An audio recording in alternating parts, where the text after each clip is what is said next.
Hello good people, I'm Jason with Squad Car 37, and today we are going to interview music producer, guitarist, DJ, and beatmaker extraordinaire, Matty Beats. We're going to ask Matty the secret to his delicious beats. Does he slow cook them overnight in a Beatty Beats sauce? I don't know, but we're going to find out. So let's see if we can get Matty on the FaceTime Rooney and ask him some questions. Nice setup, you got a record player back there too, huh? Yeah, trying to get back to the original music listening days. I got the record player for some inspiration for some actual vinyl sampling. There's definitely a cool factor about records, and it's also really cool if you find a record shop that you can just go in and like you have no idea what you're gonna find. Right. It's funny too because a lot of times I try to emulate like the sound you would get from an actual like sampling a vinyl record, like the cracks, the real authentic like sampling. Sometimes I use like isotope vinyl as a plug-in I use a lot to emulate like some of the cracks and dust feel from like a actual authentic sampling. So it's funny how like you do that to get the more reduced, like bit crushed sound. Was there like a first instrument that you gravitated towards, and when was that? Yeah, actually, I think I was 13, and my uncle was a guitar player his whole life, and he had this old 80s Charvel guitar that I guess he had used growing up when he started playing guitar, and he, for one of my birthdays, just gave it to me. And that was my introduction into like playing an instrument. So I just noodled around on that, got a little amp. And from there, I mean, guitar was my first love. Cool. In terms of music making. I hope you're enjoying the Matty interview. If you're watching on YouTube, take a sec to like, subscribe, and ring the bell down below. Let's get back to it. So I'm also a fellow guitar guy. I didn't get into actual production, like beat making, until I was 18, freshman year of college, and I just downloaded like the FL Studio DAW, like a lot of these other hip hop guys, and then just started going off. And I had a general sense of music theory and whatnot from playing guitar. That was probably 8 years ago. I started actual producing and beat making, and I've just been doing it since then. So you just mentioned a little bit about music theory and so forth, and coming from that, how important are those rudiments to you when you're creating beats? Great question, man. Yeah, it was kind of baffling initially when I started to get into the hip-hop landscape of production, just realizing that a lot of these big producers in hip-hop have no sense of music theory whatsoever. That was very surprising to me because I didn't understand even how they could make beats without knowing anything.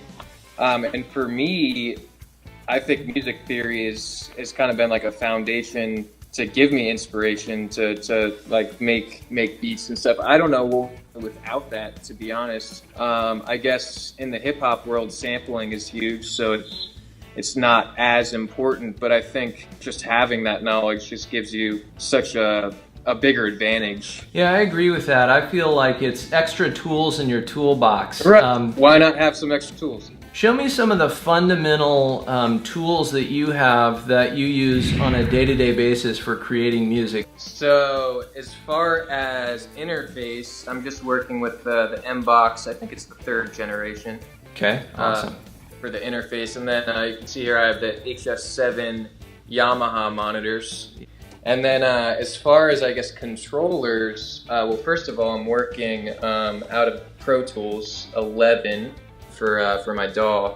As far as controllers, I use this probably more than anything, the Machine Micro. It's like a sampler, but it also comes with its own like software DAW you can use. And as far as like workflow, it's just very helpful for sequencing drums or just laying down ideas a lot more quicker than like loading up tracks in Pro Tools. And then also I have the complete control that's integrated right into all the Native Instruments machine software and works with Pro Tools, so the workflow is really good on it too. As far as drums, I actually don't use too many actual plugins, I guess, that come with like preloaded drum sounds.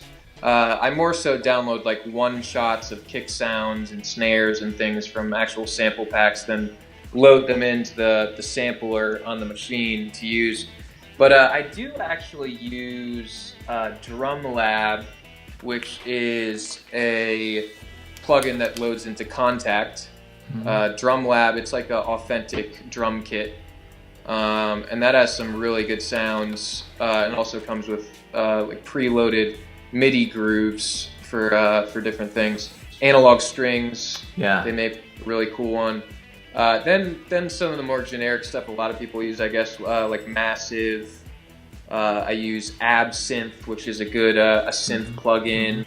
Just the stock Contact pianos and bass sounds. If you haven't already liked and subscribed, now's your chance. And ring that bell. Let's get back to it. Also, the Giant is a big piano plugin I use. As far as a microphone, the Bluebird SL1. But yeah, we have the Sterling, I guess, vocal backdrop there. I just have this this Marshall half stack here, which I've had for a long time. And then I have a little Ibanez acoustic here. Nice. The handy Gibson SG. Oh yeah. Yeah, I've seen that on a couple of your videos. That is a really, I mean, that's Angus Young's guitar, right? I was so taken by one of your posts that I basically threw myself into the mix and created a little collab piece that I threw up on Instagram. And that was super, super cool. And I was so glad to get your reaction to that and that you thought it was positive as well. So where can people go to get more information about you and your music? Just at Matty Beats, and then mattybeatsmusic.com. All right, Matty, well, it's been great chatting with you today. Thanks for your time. It's nice to meet you, and I'm looking forward to making some music together. Absolutely, man. Let's definitely link on that collab. I think we could come up with something cool. But appreciate the time, and let's definitely talk soon. If you're new to the channel, I do music production tutorials, virtual jam sessions, and go on audio adventures. So don't forget to like and subscribe, ring the bell for notifications, and leave your comments below. Does he slow cook them overnight in a Beatty Beat sauce? I don't know, but we're gonna find out. Matty, sorry about that intro.